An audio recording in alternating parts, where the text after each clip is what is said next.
Queridos, a paz do Senhor a todos. Programa Luz para os Meus Caminhos, hoje com o título Tenha Bom Senso.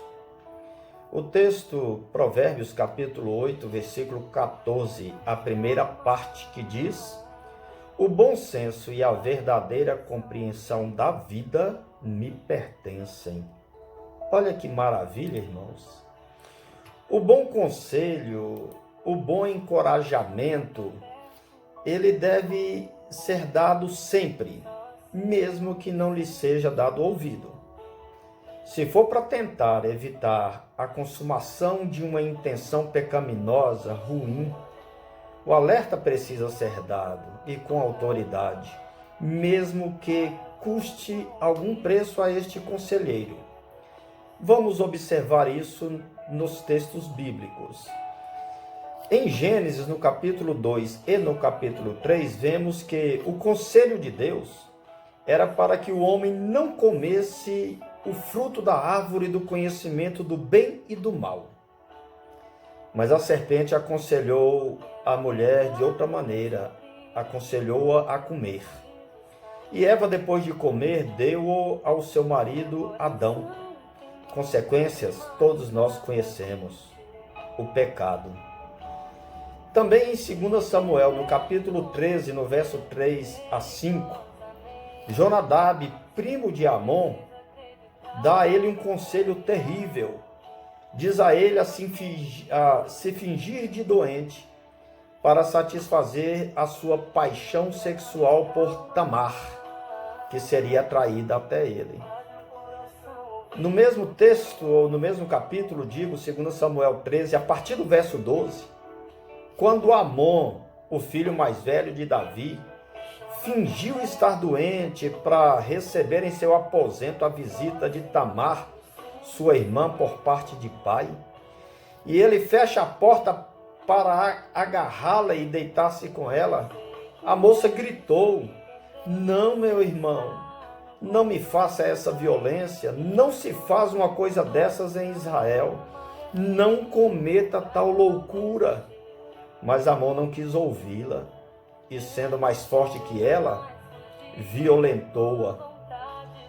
Em 1 Reis, outro episódio, no capítulo 21, Jezabel aconselha o seu marido Acabe a tomar de modo criminoso a vinha de Nabote, pois ficava bem ao lado do palácio, e isso ele fez e provocou severo juízo de Deus. Também em Jeremias capítulo 40, verso 16, a época da tomada de Jerusalém pelo exército caldeu, quando Joanã, o capitão dos judeus, ofereceu-se para matar Ismael em benefício da segurança de Gedalias, este governador disse-lhe de pronto: não faças uma coisa dessas. Também em Jeremias, capítulo 42, verso 19. Nessa mesma ocasião, quando os sobreviventes do cerco e da tomada de Jerusalém pelo rei Nabucodonosor intentaram fugir para o Egito, o profeta Jeremias lhes avisou por Deus: não vão para o Egito. Mas eles desobedeceram e foram buscar a proteção e aliança com Faraó. Sabe o que aconteceu?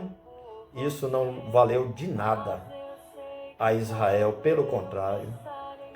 Também em Jeremias 44, verso 4, diz que quando o povo de Israel insistia em queimar incenso e prestar culto a outros deuses, por influência das nações vizinhas, os profetas dia após dia exortavam-no assim: não façam essa abominação detestável.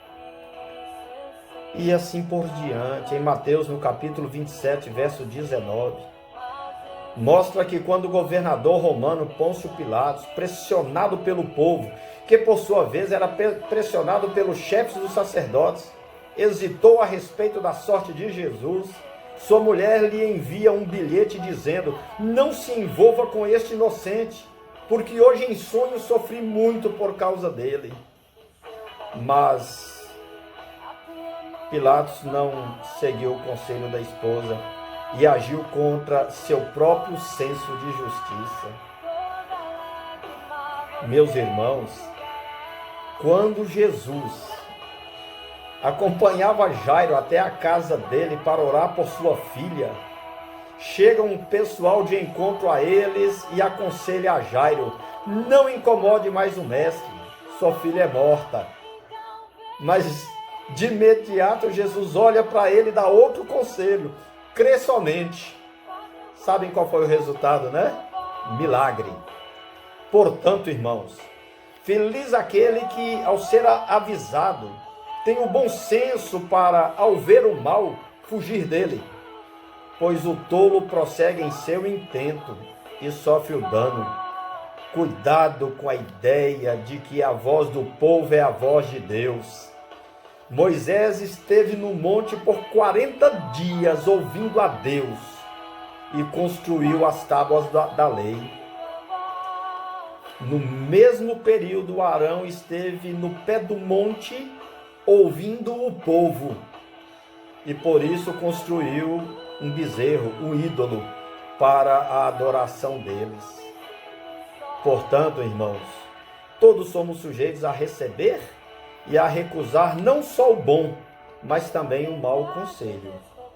De um lado, alguns sopram em seus ouvidos: não faça uma coisa dessas, não cometa tal loucura, não se envolva com este inocente, não faça isso, não faça aquilo.